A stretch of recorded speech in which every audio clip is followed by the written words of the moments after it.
Hey guys, praise the lord. आपका स्वागत है एक नए वीडियो में। आज मैं आपके लिए लेकर आई हूँ एक 1 ईयर बाइबल रीडिंग कैलेंडर। अगर आप अपनी बाइबल को रोज़ नहीं पढ़ पाते हैं और आप कभी भी अपनी बाइबल कंप्लीट नहीं कर पाए हैं तो ये वीडियो आपके लिए है। इसमें ओल्ड टेस्टामेंट और न्यू टेस्टामेंट के सभी चैप्टर्स को इस तरह से लिया गया है कि आप 1 ईयर में अपनी पूरी बाइबल कंप्लीट कर पाएंगे। ये ऑडियो फॉर्मेट है। इसके साथ आप अपनी बाइबल को ओपन करके रीड कर सकते हैं। डे 1 से लेकर डे 365 तक के सभी चैप्टर्स मैं आपके लिए लेकर आई हूँ। डे 365 पर आप अपनी पूरी बाइबल कंप्लीट कर पाएंगे, इसलिए आप इसके द्वारा आशीषित हों। और अगर आपको ये वीडियो पसंद आती है तो आप अपने फैमिली और फ्रेंड्स से शेयर करें, और अगर आप चाहें तो आप सब्सक्राइब, लाइक और कमेंट भी कर सकते हैं। So praise the Lord, shalom to everyone. Let's get started. Day 40, chapter number 7, दोष बलि। फिर दोष बलि की व्यवस्था यह है, वह परम पवित्र है। जिस स्थान पर होम बलि पशु का वध करते हैं उसी स्थान पर दोष बलि पशु भी बलि करें, और उसके लहू को याजक वेदी पर चारों ओर छिड़कें, और वह उसमें की सब चर्बी को चढ़ाए, अर्थात उसकी मोटी पूंछ को, और जिस चर्बी से अतड़ियाँ ढपी रहती हैं वह भी, और दोनों गुर्दे और जो चर्बी उनके ऊपर और कमर के पास रहती है, और गुर्दों समेत कलेजे के ऊपर की झिल्ली, इन सबों को वह अलग करे, और याजक इन्हें वेदी पर यहोवा के लिए हवन करे। तब वह दोष बलि होगा। याजकों में के सब पुरुष उसमें से खा सकते हैं। वह किसी पवित्र स्थान में खाया जाए, क्योंकि वह परम पवित्र है। जैसा पाप बलि है वैसा ही दोष बलि भी है। उन दोनों की एक ही व्यवस्था है। जो याजक उन बलियों को चढ़ा के प्रायश्चित करे वही उन वस्तुओं को ले, और जो याजक किसी के लिए होम बलि को चढ़ाए उस होम बलि की खाल को वह याजक ले ले, और तंदूर में या कढ़ाई में या तवे पर पके हुए सब अन्न बलि उसी याजक की होंगी जो उन्हें चढ़ाता है। और सब अन्न बलि जो चाहे तेल से सने हुए हों चाहे रूखे हों, वे हारून के सब पुत्रों को एक समान मिलें। मेल बलि। मेल बलि की जिसे कोई यहोवा के लिए चढ़ाए व्यवस्था यह है, यदि वह उसे धन्यवाद के लिए चढ़ाए तो धन्यवाद बलि के साथ तेल से सने हुए अख़मीरी फुलके और तेल से चुपड़ी हुई अख़मीरी रोटियां और तेल से सने हुए मैदे के फुलके तेल से तर चढ़ाए, और वह अपने धन्यवाद वाले मेल बलि के साथ ख़मीरी रोटियां भी चढ़ाए। और ऐसे एक एक चढ़ावे में से वह एक एक रोटी यहोवा को उठाने की भेंट करके चढ़ाए। वह मेल बलि के लहू के छिड़कने वाले याजक की होगी, और उस धन्यवाद वाले मेल बलि का मांस बलिदान चढ़ाने के दिन ही खाया जाए। उसमें से कुछ भी भोर तक शेष ना रह जाए। पर यदि उसके बलिदान का चढ़ावा मन्नत का या स्वेच्छा का हो तो उस बलिदान को जिस दिन वह चढ़ाया जाए उसी दिन वह खाया जाए, और उसमें से जो शेष रह जाए वह दूसरे दिन भी खाया जाए। परंतु जो कुछ बलिदान के मांस में से तीसरे दिन तक रह जाए वह आग में जला दिया जाए। और उसके मेल बलि के मांस में से यदि कुछ भी तीसरे दिन खाया जाए तो वह ग्रहण ना किया जाएगा और न उसके हित में गिना जाएगा, वह घृणित कर्म समझा जाएगा। और जो कोई उसमें से खाए उसका अधर्म उसी के सिर पर पड़ेगा। फिर जो मांस किसी अशुद्ध वस्तु से छू जाए वह ना खाया जाए, वह आग में जला दिया जाए। फिर मेल बलि का मांस जितने शुद्ध हों वे ही खाएं, परंतु जो अशुद्ध होकर यहोवा के मेल बलि के मांस में से कुछ खाएं वह अपने लोगों में से नाश किया जाए। और यदि कोई किसी अशुद्ध वस्तु को छूकर यहोवा के मेल बलि पशु के मांस में से खाए वह भी अपने लोगों में से नाश किया जाए, चाहे वह मनुष्य की कोई अशुद्ध वस्तु या अशुद्ध पशु या कोई भी अशुद्ध और घृणित वस्तु हो। फिर यहोवा ने मूसा से कहा, इज़राइलियों से इस प्रकार कह, तुम लोग ना तो बैल की कुछ चर्बी खाना और न भेड़ या बकरी की, और जो पशु स्वयं मर जाए और जो दूसरे पशु से फाड़ा जाए उसकी चर्बी अन्य काम में लाना, परंतु उसे किसी प्रकार से खाना नहीं।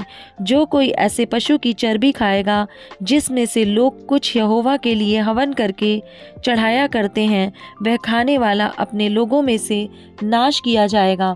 और तुम अपने घर में किसी भांति का लहू, चाहे पक्षी का चाहे पशु का हो, ना खाना। हर एक प्राणी जो किसी भांति का लहू खाएगा वह अपने लोगों में से नाश किया जाएगा। फिर यहोवा ने मूसा से कहा, इस्राएलियों से इस प्रकार कह, जो यहोवा के लिए मेल बलि चढ़ाए वह उसी मेल बलि में से यहोवा के पास भेंट ले आए। वह अपने ही हाथों से यहोवा के हव्य को अर्थात छाती समेत चर्बी को ले आए कि छाती हिलाने की भेंट करके यहोवा के सामने हिलाई जाए। और याजक चर्बी को तो वेदी पर जलाए, परंतु छाती हारून और उसके पुत्रों की होगी। फिर तुम अपने मेल बलियों में से दाहिनी जांघ को भी उठाने की भेंट करके याजक को देना। हारून के पुत्रों में से जो मेल बलि के लहू और चर्बी को चढ़ाए, दाहिनी जांघ उसी का भाग होगा, क्योंकि इस्राएलियों के मेल बलियों में से हिलाने की भेंट की छाती और उठाने की भेंट की जांघ को लेकर मैंने याजक हारून और उसके पुत्रों को दिया है कि यह सर्वदा इस्राएलियों की ओर से उनका हक बना रहे। जिस दिन हारून और उसके पुत्र यहोवा के समीप याजक पद के लिए लाए गए, उसी दिन यहोवा के हव्यों में से उनका यही अभिषिक्त भाग ठहराया गया, अर्थात जिस दिन यहोवा ने उनका अभिषेक किया, उसी दिन उसने आज्ञा दी कि उनको इस्राएलियों की ओर से ये भाग नित्य मिला करे। उनकी पीढ़ी पीढ़ी के लिए उनका यही हक ठहराया गया। होम बलि, अन्न बलि, पाप बलि, दोष बलि, याजकों के संस्कार बलि और मेल बलि की व्यवस्था यही है। जब यहोवा ने सीनै पर्वत के पास के जंगल में मूसा को आज्ञा दी कि इस्राएली मेरे लिए क्या क्या चढ़ावा चढ़ाएं, तब उसने उनको यही व्यवस्था दी थी। चैप्टर 8 हारून और उसके पुत्रों का अभिषेक। फिर यहोवा ने मूसा से कहा, तू हारून और उसके पुत्रों के वस्त्रों और अभिषेक के तेल और पाप बलि के बछड़े और दोनों मेढ़ों और अख़मीरी रोटी की टोकरी को मिलाप वाले तंबू के द्वार पर ले आ और वहीं सारी मंडली को इकट्ठा कर। यहोवा की इस आज्ञा के अनुसार मूसा ने किया और मंडली मिलाप वाले तंबू के द्वार पर इकट्ठा हुई। तब मूसा ने मंडली से कहा, जो काम करने की आज्ञा यहोवा ने दी है वह यह है। फिर मूसा ने हारून और उसके पुत्रों को समीप ले जाकर जल से नहलाया। तब उसने उनको अंगरखा पहनाया और कटिबंध लपेटकर बागा पहना दिया और एपोद लगाकर एपोद के काढ़े हुए पट्टे से एपोद को बांधकर कस दिया। और उसने चपरास लगाकर चपरास में उरीम और तुम्मीम रख दिए। तब उसने उसके सिर पर पगड़ी बांधकर पगड़ी के सामने सोने के टीके को अर्थात पवित्र मुकुट को लगाया, जिस प्रकार यहोवा ने मूसा को आज्ञा दी थी। तब मूसा से अभिषेक का तेल लेकर निवास का और जो कुछ उसमें था उन सब का भी अभिषेक करके उन्हें पवित्र किया। और उस तेल में से कुछ उसने वेदी पर 7 बार छिड़का और कुल सामान समेत वेदी का और पाए समेत हौदी का अभिषेक करके उन्हें पवित्र किया। और उसने अभिषेक के तेल में से कुछ हारून के सिर पर डालकर उसका अभिषेक करके उसे पवित्र किया। फिर मूसा ने हारून के पुत्रों को समीप ले आकर अंगरखे पहनाकर कटिबंध बांध के उनके सिर पर टोपी रख दी, जिस प्रकार यहोवा ने मूसा को आज्ञा दी थी। तब वह पाप बलि के बछड़े को समीप ले गया और हारून और उसके पुत्रों ने अपने अपने हाथ पाप बलि के बछड़े के सिर पर रखे। तब वह बलि किया गया और मूसा ने लहू लेकर उंगली से वेदी के चारों सींगों पर लगाकर पवित्र किया और लहू को वेदी के पाए पर उंडेल दिया और उसके लिए प्रायश्चित करके उसको पवित्र किया। और मूसा ने अतड़ियों पर की सब चर्बी और कलेजे पर की झिल्ली और चर्बी समेत दोनों गुर्दों को लेकर वेदी पर जलाया। परंतु बछड़े में से जो कुछ शेष रह गया उसको अर्थात गोबर समेत उसकी खाल और मांस को उसने छावनी से बाहर आग में जलाया, जिस प्रकार यहोवा ने मूसा को आज्ञा दी थी। फिर वह मेल बलि के मेढ़े को समीप ले गया और हारून और उसके पुत्रों ने अपने अपने हाथ मेढ़े के सिर पर रखे। तब वह बलि किया गया और मूसा ने उसका लहू वेदी पर चारों ओर छिड़का। तब मेढ़ा टुकड़े टुकड़े किया गया और मूसा ने सिर और चर्बी समेत टुकड़ों को जलाया। तब अतड़ियाँ और पाँव जल से धोए गए और मूसा ने पूरे मेढ़े को वेदी पर जलाया। और वह सुखदायक सुगंध देने के लिए होम बलि और यहोवा के लिए हव्य हो गया, जिस प्रकार यहोवा ने मूसा को आज्ञा दी थी। फिर वह दूसरे मेढ़े को, जो संस्कार का मेढ़ा था, समीप ले गया और हारून और उसके पुत्रों ने अपने अपने हाथ मेढ़े के सिर पर रखे। तब वह बलि किया गया और मूसा ने उसके लहू में से कुछ लेकर हारून के दाहिने कान के सिरे पर और उसके दाहिने हाथ और दाहिने पांव के अंगूठों पर लगाया। और वह हारून के पुत्रों को समीप ले गया और लहू में से कुछ एक एक के दाहिने कान के सिरे पर और दाहिने हाथ और दाहिने पांव के अंगूठों पर लगाया। और मूसा ने लहू को वेदी पर चारों ओर छिड़का और उसने चर्बी और मोटी पूंछ और उतड़ियों पर की सब चर्बी और कलेजे पर की झिल्ली समेत दोनों गुर्दे और दाहिनी जांघ ये सब लेकर अलग रखे। और अख़मीरी रोटी की टोकरी जो यहोवा के आगे रखी गई थी, उसमें से एक रोटी और तेल से सने हुए मैदे का एक फुलका और एक रोटी लेकर चर्बी और दाहिनी जांघ पर रख दी। और ये सब वस्तुएं हारून और उसके पुत्रों के हाथों पर धर दी गईं और हिलाने की भेंट के लिए यहोवा के आगे हिलाई गईं। तब मूसा ने उन्हें फिर उनके हाथों पर से लेकर उन्हें वेदी पर होम बलि के ऊपर जलाया। और वह सुखदायक सुगंध देने के लिए संस्कार की भेंट और यहोवा के लिए हव्य था। तब मूसा ने छाती को लेकर हिलाने की भेंट के लिए यहोवा के आगे हिलाया। और संस्कार के मेढ़े में से मूसा का भाग यही हुआ, जैसा यहोवा ने मूसा को आज्ञा दी थी। तब मूसा ने अभिषेक के तेल और वेदी पर के लहू दोनों में से कुछ लेकर हारून और उसके वस्त्रों पर और उसके पुत्रों और उनके वस्त्रों पर भी छिड़का। और उसने वस्त्रों समेत हारून को भी पवित्र किया। तब मूसा ने हारून और उसके पुत्रों से कहा, मांस को मिलाप वाले तंबू के द्वार पर पकाओ और उस रोटी को जो संस्कार की टोकरी में है वहीं खाओ, जैसा मैंने आज्ञा दी है कि हारून और उसके पुत्र खाएं। और मांस और रोटी में से जो शेष रह जाए उसे आग में जला देना। और जब तक तुम्हारे संस्कार के दिन पूरे ना हो तब तक, अर्थात 7 दिन तक मिलाप वाले तंबू के द्वार के बाहर ना जाना, क्योंकि वह 7 दिन तक तुम्हारा संस्कार करता रहेगा। जिस प्रकार आज किया गया है वैसा ही करने की आज्ञा यहोवा ने दी है, जिससे तुम्हारा प्रायश्चित किया जाए। इसलिए तुम मिलाप वाले तंबू के द्वार पर 7 दिन तक दिन रात ठहरे रहना और यहोवा की आज्ञा को मानना, ताकि तुम मर ना जाओ, क्योंकि ऐसी ही आज्ञा मुझे दी गई है। तब यहोवा की इन्हीं सब आज्ञाओं के अनुसार जो उसने मूसा के द्वारा दी थी, हारून और उसके पुत्रों ने किया। चैप्टर 9, हारून द्वारा बलि अर्पण। 8वें दिन मूसा ने हारून और उसके पुत्रों को और इजरायली पुरनियों को बुलवाकर हारून से कहा, पाप बलि के लिए एक निर्दोष बछड़ा और होम बलि के लिए एक निर्दोष मेढ़ा लेकर यहोवा के सामने भेंट चढ़ा। और इजरायलियों से यह कह, तुम पाप बलि के लिए एक बकरा और होम बलि के लिए एक बछड़ा और एक भेड़ का बच्चा लो, जो 1 वर्ष के हों और निर्दोष हों। और मेल बलि के लिए यहोवा के सम्मुख चढ़ाने के लिए एक बैल और एक मेढ़ा और तेल से सने हुए मैदे का एक अन्न बलि भी ले लो, क्योंकि आज यहोवा तुमको दर्शन देगा। और जिस जिस वस्तु की आज्ञा मूसा ने दी उन सब को वे मिलाप वाले तंबू के आगे ले आए। और सारी मंडली समीप जाकर यहोवा के सामने खड़ी हुई। तब मूसा ने कहा, यह वह काम है जिसके करने के लिए यहोवा ने आज्ञा दी है कि तुम उसे करो, और यहोवा की महिमा का तेज तुमको दिखाई पड़ेगा।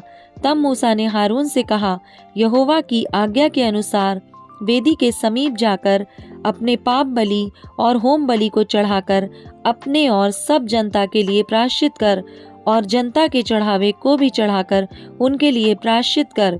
इसलिए हारून ने वेदी के समीप जाकर अपने पाप बलि के बछड़े का बलिदान किया, और हारून के पुत्र लहू को उसके पास ले गए। तब उसने अपनी उंगली को लहू में डुबाकर वेदी के सींगों पर लहू को लगाया, और शेष लहू को वेदी के पाए पर उंडेल दिया।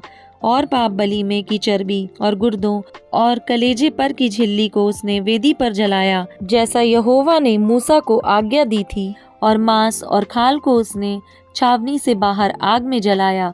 तब होम बलि पशु का बलिदान किया, और हारून के पुत्रों ने लहू को उसके हाथ में दिया, और उसने उसको वेदी पर चारों ओर छिड़क दिया।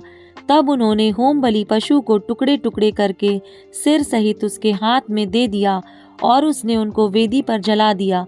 और उसने अतड़ियों और पाँवों को धोकर वेदी पर होम बलि के ऊपर जलाया। तब उसने लोगों के चढ़ावे को आगे लेकर और उस पाप बलि के बकरे को जो उनके लिए था लेकर उसका बलिदान किया और पहले के समान उसे भी पाप बलि करके चढ़ाया।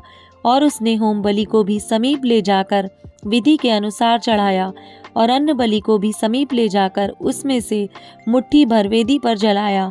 यह भोर के होम बलि के अलावा चढ़ाया गया बैल और मेढ़ा अर्थात जो मेल बलि पशु जनता के लिए थे वे भी बलि किए गए। और हारून के पुत्रों ने लहू को उसके हाथ में दिया और उसने उसको वेदी पर चारों ओर छिड़क दिया। और उन्होंने बैल की चर्बी को और मेढ़े में से मोटी पूंछ को और जिस चर्बी में अतड़ियाँ ढपी रहती हैं उसको और गुर्दों सहित कलेजे पर की झिल्ली को भी उसके हाथ में दिया। और उन्होंने चर्बी को छातियों पर रखा और उसने वह चर्बी वेदी पर जलाई। परंतु छातियों और दाहिनी जांघ को हारून ने मूसा की आज्ञा के अनुसार हिलाने की भेंट के लिए यहोवा के सामने हिलाया। तब हारून ने लोगों की ओर हाथ बढ़ाकर उन्हें आशीर्वाद दिया और पाप बलि, होम बलि और मेल बलियों को चढ़ाकर वह नीचे उतर आया। तब मूसा और हारून मिलाप वाले तंबू में गए और निकलकर लोगों को आशीर्वाद दिया। तब यहोवा का तेज सारी जनता को दिखाई दिया और यहोवा के सामने से आग निकली और चर्बी सहित होम बलि को वेदी पर भस्म कर दिया। इसे देखकर जनता ने जय जयकार का नारा लगाया और अपने अपने मुंह के बल गिरकर दंडवत किया। Matthew chapter 25 verse number 31 to 46।